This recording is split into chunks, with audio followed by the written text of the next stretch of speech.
Mwebale kwekuumira ku mukutu Ugandan Lifestyle, nze Morishid Segawa.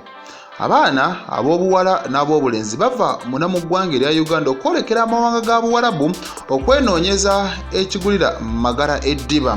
Na bwe gutyo waliwo omuwala myaka 26 ye Sophie Nakato yasangiddwa nga yeetuze naddala mu kitundu ekimanyikiddwa nga Kiyoyi mu tawuni kanso ye Idudi naddala mu kitundu eky'Ebugweri.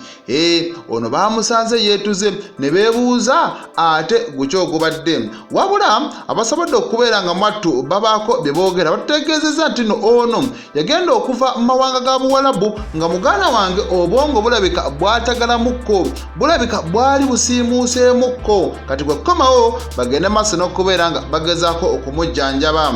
Newankubadde byabadde atera okwogera bibadde tebikwatagana, bano babadde n'essuubi nti wannange kasita ali mu mikono gyaffe yakomawo takyali mu mikono gy'abasajja Bawarabu n'abakyala Bawarabu, katugezeeko okubeera nga tumujjanjaba mu mpolampola. Omanyi waliwo munnange abatuuka eyo ne balwala obwongo ne busiimuuka n'omusanga ng'ali ku street nga n'amannya ge kizibu okugenda maaso n'okubeera nga agategeera. Sophie Nakato bangi nnyo bageze maaso n'okubeera nga akuba encukwe olw'okuvaayo muganda wange n'agenda maaso n'okubeera nga yeetuga. Kale abasobodde okubeera nga boogeramuko naffe bye bino bageze maaso n'okubeera nga batubuulira ku nfa ya Sophie Nakato. Tutuuseewo nga yeetuze afiirire mu nnumba, omulambo guli omwo. Poliisi ekaali kutuuka abataka beekundye ba.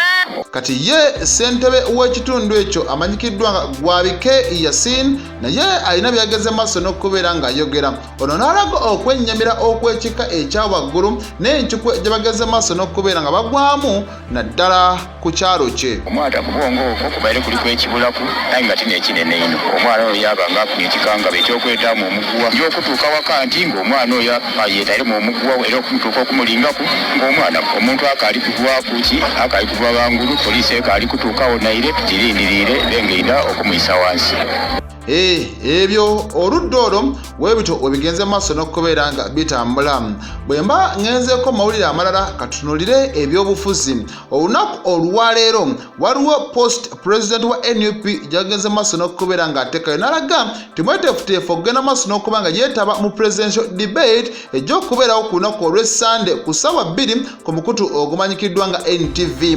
Bujja bbeera nga muganda wange buzibye baneeno bagende maaso n'okuba nga batandika okuttunga ba presidential candidate 8 kigambibwa nti bonna bageze maaso n'okubeera nga bayitibwa. Babagambye bannange mujje Robert Kyagulanyi Ssentamuku lwa NUP, Munyagwa Mugati Gabbata Sserunga naye owa Communism Party ne bamugamba jangu, Nandala Mafaabi owa FDC naye bamuyise, Yoweri Kaguta Museveni president w'eggwanga lineeno owa NRM naye bamugambye jangu oberewo, Bulira naye bamuyise, Joseph Mabirizi naye bageze maaso n'okubeera nga bamugattako kwe bayise, Mugisha Muntu bamugambye beerawo bambi tulabe gye binaagenda maaso n'okubeera nga biggwera. Kale Kyagulanyi akkiriza agambye nti kambeerewo.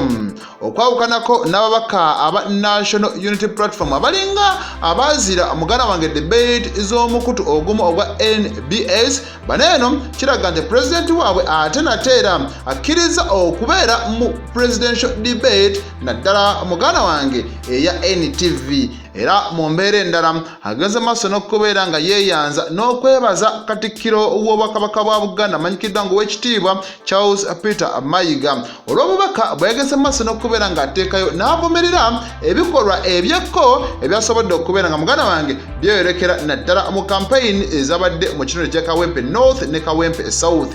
Era ono yalaze nti bannange okuggyayo embwa ne muziteeka mu bantu si kya buntu. Poliisi erina okugenda maaso n'okubeera nga ekkiriza abantu okuyisa ebivvulu, kuba yo poliisi egamba bannange bineeno ebyokukola procession tetujja kubeera nga tubikkiriza. Omuntu oyina okutambula paka ku venue wojja okugenda maaso n'okubeera nga osanga abawagizi bo. Kati baneeno bagambye nedda tetujja bikkiriza. Era ne Katikkiro n'agattako okulaga nti nno abantu kikitegeeza okuba nti bali mu campaign kwe kuba nti bajaguza. Tojja gaana muntu kubeera nga asanyuka nga bw'ayagala olw'okuba gwe olina by'oyagala okugenda maaso maaso n'okubeera nga oyisaawo. Kale embeera bw'etyo bwegeze maaso n'okubeera nga yeeyongera okutambula. Ye akulira oludda oluvuganya muganda wange mu paalamenti amanyikiddwa nga Joel Basekezi Ssennyonyi alina ne byagenze maaso n'okubeera nga ayogera ku nsonga nga bwe zeeyongedde okubeera nga zitambula. Nze Morishid Segawa.